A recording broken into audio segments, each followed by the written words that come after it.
We were just saying there's been so much outrage and heartbreak around the world when we see this image of this boy, this 5-year-old boy in shock after he was pulled from the rubble. And this is not to lessen what this poor child has been through, but these kinds of scenes play out nearly every day, right? I think that's why it's so shocking. I mean, to put it simply, Amran is why Mercy Corps is in Aleppo. He is just one of thousands of children who are growing up in a war zone. He's 5 years old. The war started 5 years ago. He's known nothing else.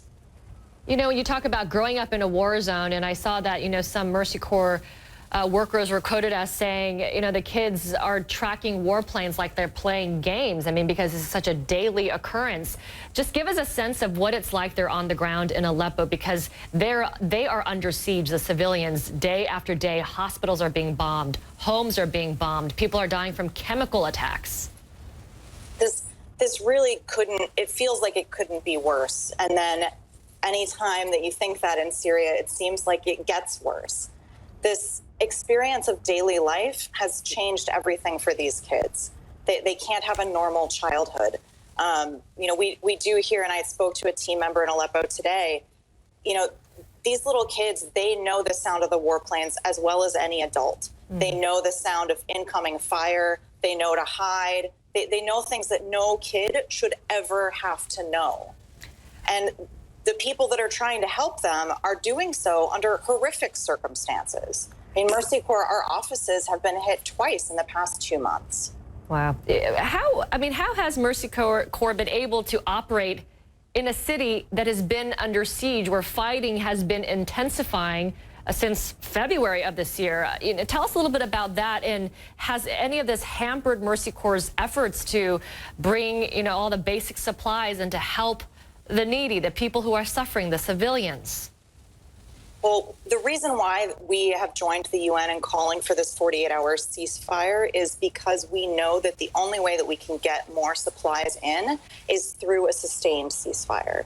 But the fact is that the only way that Mercy Corps, or really any aid agency, is able to work is thanks to the courage, the bravery, and frankly, the heroism of those individual Syrian aid workers that are living and serving their communities. These are people who have really an impossible choice. They may want to flee, but they know that their communities depend on them. And so they stay to serve these people because there's really no safe place to go in Syria. How are they serving the people? What are they able to do amidst these circumstances, amidst airstrikes? Well, obviously, there are a lot of times where we can't get out. You know, we are watching security, and we are watching movements every day, every hour, and making determinations about what's possible. But we're looking at, you know, how do you do a distribution when bringing people together in a group may present a target? So we're having to get creative. I mean, across Aleppo and then in the north, across northern Syria, we've done door-to-door deliveries at different times because we know that's the only safe way to operate. There have been so many attempts to try to get a pause in fighting, enough time to be able to set up a humanitarian corridor. Obviously, 2, 3, 4 hours is not enough time.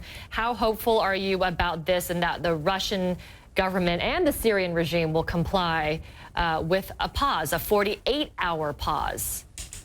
Well, 48 hours isn't, first of all, isn't nearly enough, but it would be a start. And I think that every time we see this kind of outrage, and, you know, whether it's caused by this heartbreaking image of a little boy, we see the international community, we see people paying attention to Syria, and we think, okay, maybe this is the moment. Maybe this is the tipping point, and we'll be able to do something and really see a change. And I hope, I mean, I think that we all hope that this is the moment, and we hope that people continue to put pressure on the international community and to support those humanitarians that are bravely working. Because what we're looking for here, what Mercy Corps is looking for, what Syrians are looking for, is a better tomorrow for these kids.